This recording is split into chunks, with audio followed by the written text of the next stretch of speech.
Hello, Manville community. This is Dr. Maroon, and I am providing the superintendent's report from the May 14th meeting of the Manville School Board of Education. During this Board of Education meeting, like all of our meetings, we focus on one of our strategic goals from our strategic goal development from 23 to 28. During this meeting, we'll talk about how we focused on goal number 2, specifically objective number 4, to upgrade the security and safety for ingress and egress at all of our schools. We also have our district goals for our board and our district. Please take a moment to review these goals. These are the things that we were focusing on this school year. One area I do want to take a moment and mention to our community is the difference between harassment, intimidation, bullying, and conflict. Oftentimes, parents, students, and community members ask us, what's the difference between the two? And the one thing we have to keep in mind that is harassment, intimidation, and bullying is a legal definition by the state of New Jersey and its legislature. We have to meet all of the criteria as defined by the legislators for an incident to be deemed harassment, intimidation, and bullying. Oftentimes this makes folks upset or is confusing because the term bullying can mean something different than what the legal definition is. So we tend to run into some incidents with regards to that. So I wanted just to take a moment and make sure everybody understands what harassment, intimidation, bullying is as defined by state code.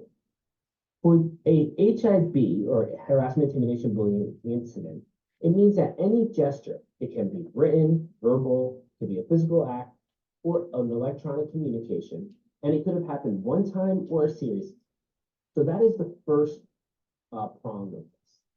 The second prong is that it has to be reasonably perceived as being motivated by either an actual or perceived characteristic, such as a student's race, their color, their religion, their ancestry, gender, sexual orientation, or any other distinguishing characteristic. So when students make fun of each other's physical features or they make fun of each other's hair color, that identifying characteristic may allow it to become a harassment, intimidation, bullying incident. The other thing is a harassment, intimidation, bullying incident can happen off school grounds or on school grounds, as long as it substantially disrupts or interferes with the school operation or the rights of the people. So if it has an effect on the student, that's when it meets the threshold. So it has to have happened. It could be a one-time or multi-time incident. It could have occurred on school grounds or off school grounds, but it has to have that perceived or actual characteristic for it to be defined. And then it has to be something that a reasonable person should know that it will have an effect physically or emotionally harming the people or placing that people in reasonable fear of harm. It has the effect of insulting or demeaning any student or group of students. It creates a hostile educational environment for the people by interfering with their ability to receive an education or causing them physical or emotional harm. So it must meet those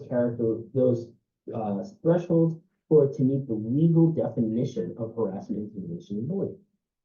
And from time to time, incidents do happen which are code of conduct violations, which are either harassing or intimidating, or can be perceived as being an incident of bullying, but does not meet that threshold because it may be missing one of the key elements, specifically more often than not, the perceived or actual characteristic that is being targeted. Another incident that happens in defining harassment, intimidation, bullying is the difference between conflict and harassment, intimidation, bullying. So one of the challenges that we have is that conflict may occur in an incident that can seem similar to harassment, intimidation, bullying. So the difference between the two is that a conflict involves people with similar degrees of power, whereas harassment, intimidation, bullying involves an imbalance of power. Conflict involves mutual disagreements or differences in the interests or goals. This includes arguments and fights. Harassment, intimidation, bullying is when one or more than one of the students are victims of one or more than one person's aggressions, needs, or interests. Oftentimes, a harassment, intimidation, bullying incident turns into a code of conduct violation because the incident is reciprocal. both parties are participating in the conflict, meaning both parties are insulting each other, or saying things that are demeaning, or saying things that meet the threshold of an identifying characteristic. But both parties are participating in the incident. Whereas harassment, intimidation, bullying is one-sided. One party is instigating the incident. In a conflict, both parties are responsible for the wrongdoing, whereas in harassment, intimidation, bullying, the bully is responsible for the wrongdoing. And finally, oftentimes conflicts are issues that are normal parts of growing up and life. The intent may not be to hurt, particularly with our younger students. However, harassment, intimidation, bullying is a malicious act where the intent is to physically or emotionally harm someone. So what we try to do in terms of conflicts like this is we try to educate the student and students to make sure that they understand that what they are doing is hurting a friend. Again, this is particularly relevant in the younger grades. In our district, we take harassment, intimidation, bullying incredibly seriously. So we want to make sure that any student who feels like they are being harassed, intimidated, or bullied have an avenue to report. We encourage you to go to any of your school administrators, let them know, your teachers, let them know, or you can report on our website under the harassment, intimidation, bullying tab anonymously or with your name, and we will look into the incident. We investigate all claims of harassment, intimidation, and bullying as per our board policy. Next, we had our student report by Ileana Duran, where she talked about some of the cool events that are happening in our school. Recently, our school district had a lot of state testing, and this occurred throughout the district. Also, the class of 2026 held its car wash, and Mr. Manville was held on April 26th. Some fun upcoming events for our students include the prom, the student council trip to Six Flags, the senior trip to Hershey Park, and the senior picnic. We also had a community presentation by our friends from Duke Farms. For those of you who are unfamiliar, Manville School District and Duke Farms have had a partnership now for quite some time, where we have provided a series of programs and activities for our students through Duke Farms on their facilities. Currently, all of our students from preschool through 12th grade participate in some sort of field trip to the Duke Farm estate through the grants of the program and the Doris Duke Foundation. For those of you who aren't familiar with the Doris Duke Foundation, it is a foundation based on the estate of Doris Duke, who left a $1.5 billion endowment to the foundation for purposes to focus in on investing in the future, providing educational programming, and really focusing in on sustainability and conservation. One of the areas that Duke Farms focuses on is restoring nature, demonstrating equitable climate transition strategies, and engaging leaders through the work that they do on their 2,700-acre campus in Hillsborough. And this is all through the influence of the Doris Duke Foundation. They focus on restoration. They really are committed to restoring the natural habitat in that area. They protect threatened and endangered species. They restore grasslands and wetlands. They support the healthier Raritan River for communities. And one of the things that they mention is, like our community, when we are dealing with the flooding through the river, so are they. So they're interested in helping mitigate flooding and concerns related to that. They also like to demonstrate that they are nature positive and equitable climate transition strategies. They're committed to achieving carbon negative footprint by implementing a clean energy solutions, modifying their building, and managing their landscape to drive their carbon emissions to zero while maximizing carbon sequestration in their soil and ecosystem. On the right of this presentation, you see their newly installed solar fields that allow them to be completely self-sufficient in terms of electric. They also are known for engaging leaders in the wonder of nature. And one of their goals with our students is to create future environmental students, students who are focused on becoming leaders in the environmental field. If you're unfamiliar with Duke Farms, it's on 206 and it's 2,742 acres of land that are available for the public to utilize. There's 1,000 acres that are open to the public. And one of the things that they mentioned is that Duke Farms is bigger than Central Park and Disneyland Anaheim combined. And our public and our students have had access to many parts of their facilities.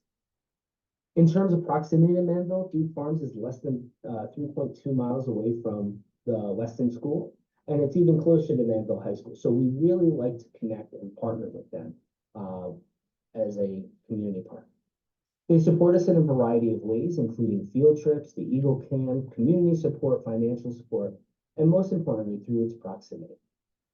One of the areas that they support us is in terms of field trips. As mentioned, they have provided field trips for all of our students many of our students this past year. 16 field trips in total for our students in grades ranging from preschool through 12th grade with a variety of focuses. In addition, Duke Farms has the Eagle Cam. The Eagle Cam live streams a nest of eagles that our students participate in. They also provide financial supports to our student community, estimated to be at $200,000. This includes transportation for all of the field trips, teacher support and planning of the curriculum development, and staff support during the field trip because their staff are there for us. And their focus is on providing our students a partnership where they are going to know, connect, act, and explore. In addition, they are going to join us on our site. So if you want to find out more about Duke Farms, they'll be at back to school nights with us. They'll be at our preschool open house. And recently they hosted our staff for a classroom visit where our staff were able to plan the next batch of professional development and field trips.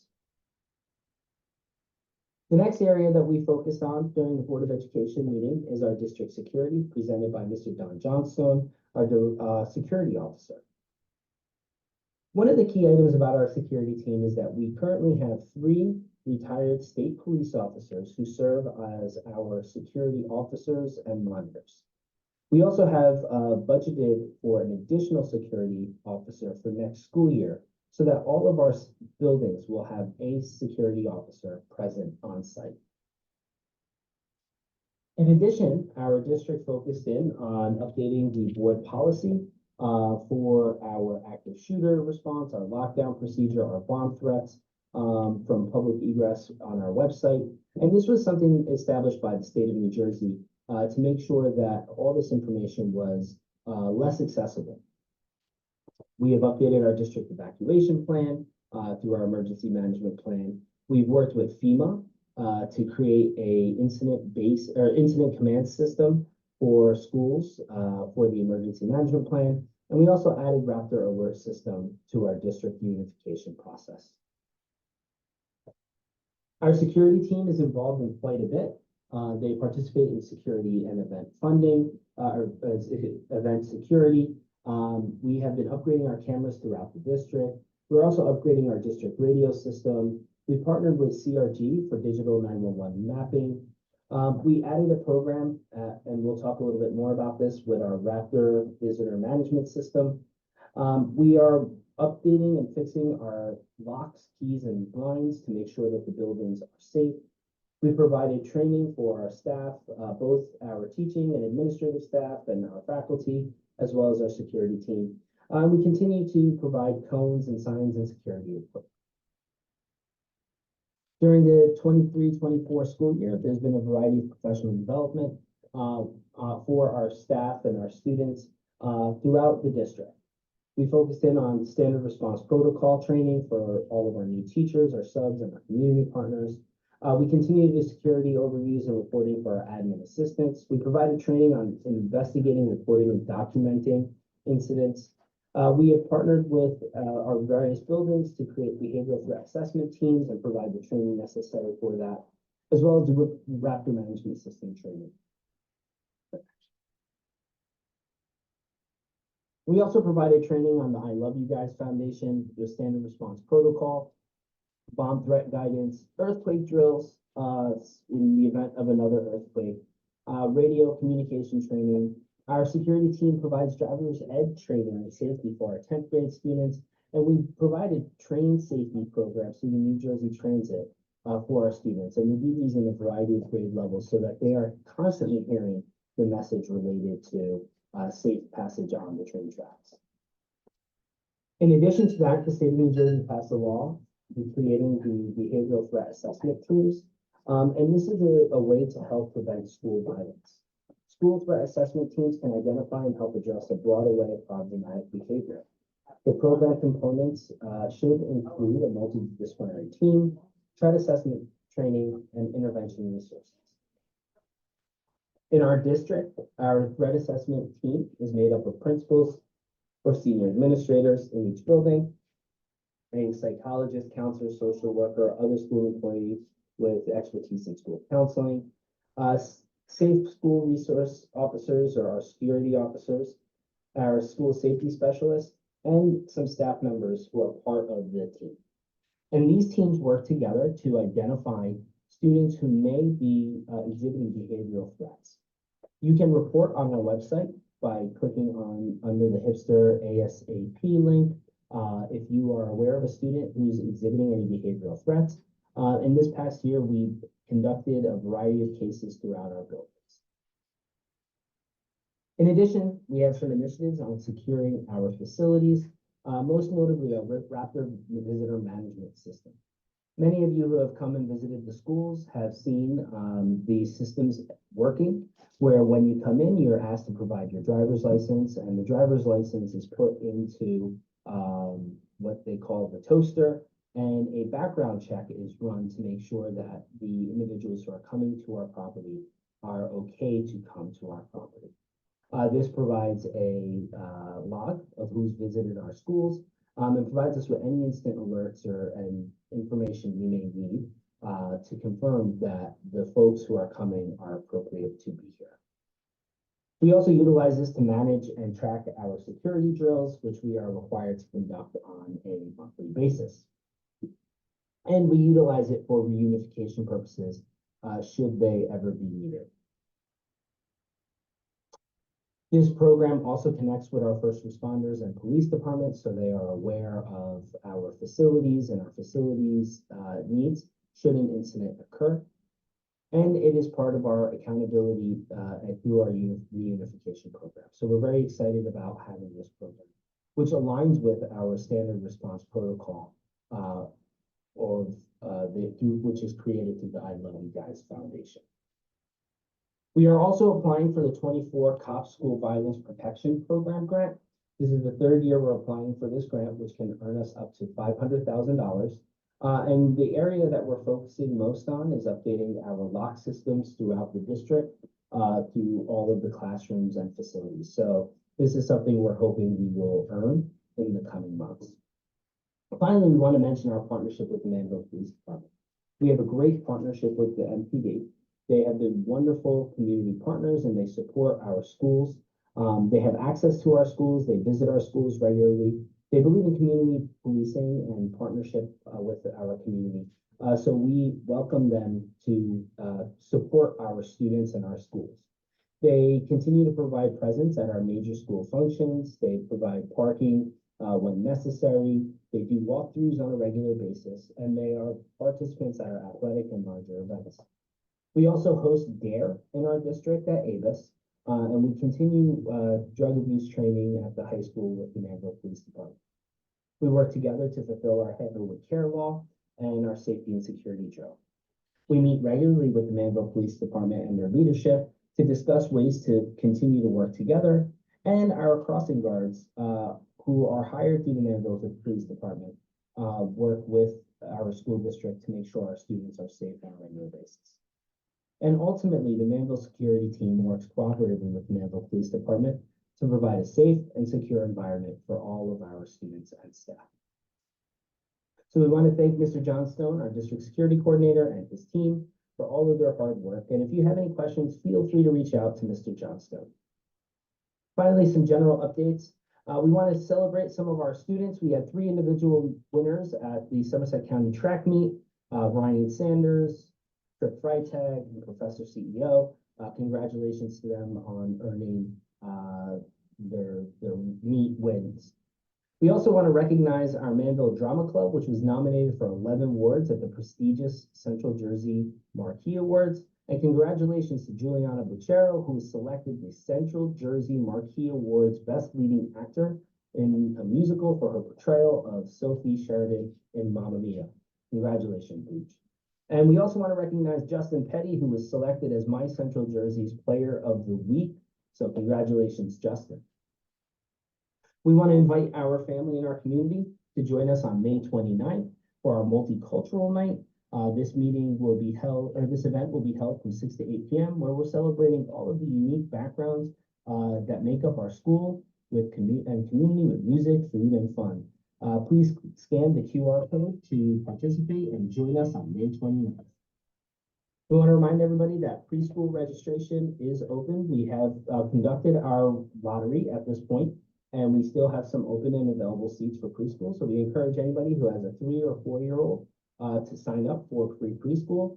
We also want to encourage people to begin to sign up for kindergarten registration. If your child will be 5 years old by October 1st, they should register for kindergarten. So please visit our website for more information. Next, we want to mention that we are hiring.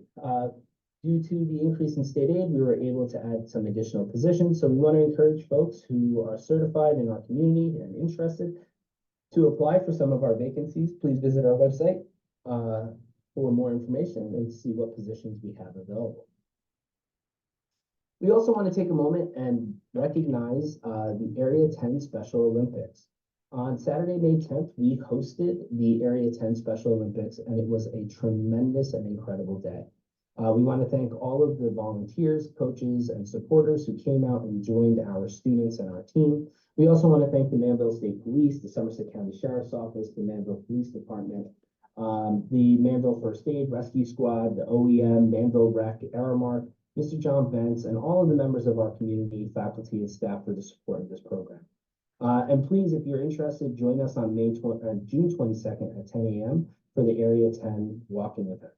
This was an incredible program for our students to participate in the Special Olympics here, and this is just a shot of our team before the competitions began. So again, congratulations to our athletes who all medaled, and we're very excited for them. Finally, we just want to mention our end of year celebrations. We have quite a few that are happening at Weston School. Please remember that on June 13th, we'll be hosting our kindergarten move-up ceremony from 12:30 to 1. June 14th will be our preschool fun day. You'll find out more information from your preschool teachers.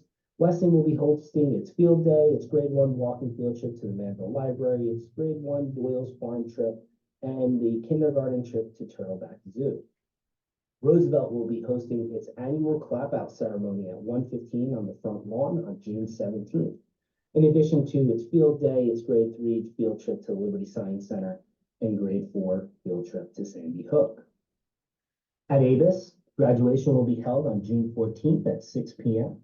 And there's a variety of events for our Avis students, including the grade 8 dinner dance, the 8th grade field trip to Washington, D.C., the 7th grade group just finished its field trip to Camp Mason, the Avis volleyball tournament, the Harry Potter field day for grade 5, and on May 22nd, the spring concert. And finally, for our high school students, we have so many programs to celebrate our seniors and our end of year for the high school. June 17th, graduation will be held at 6 p.m. in our courtyard. In the event of bad weather, we will move it inside. On June 14th, we'll be hosting a senior clap out where the seniors will walk in all 4 of the buildings and will be clapped out by their classmates. On May 31st, we'll be hosting our college acceptance day and our sports signing day. We'll also be hosting a senior Olympics, senior picnic, a senior field trip to Hershey Park. On May 23rd, we will be hosting the prom, and the high school spring concert will be held on May 21st. So there's a lot going on as we're wrapping up the school year, and we want to thank everybody for all of their hard work and efforts this year. Thank you, and feel free to reach out to me, Dr. Moon, if you have any questions or concerns.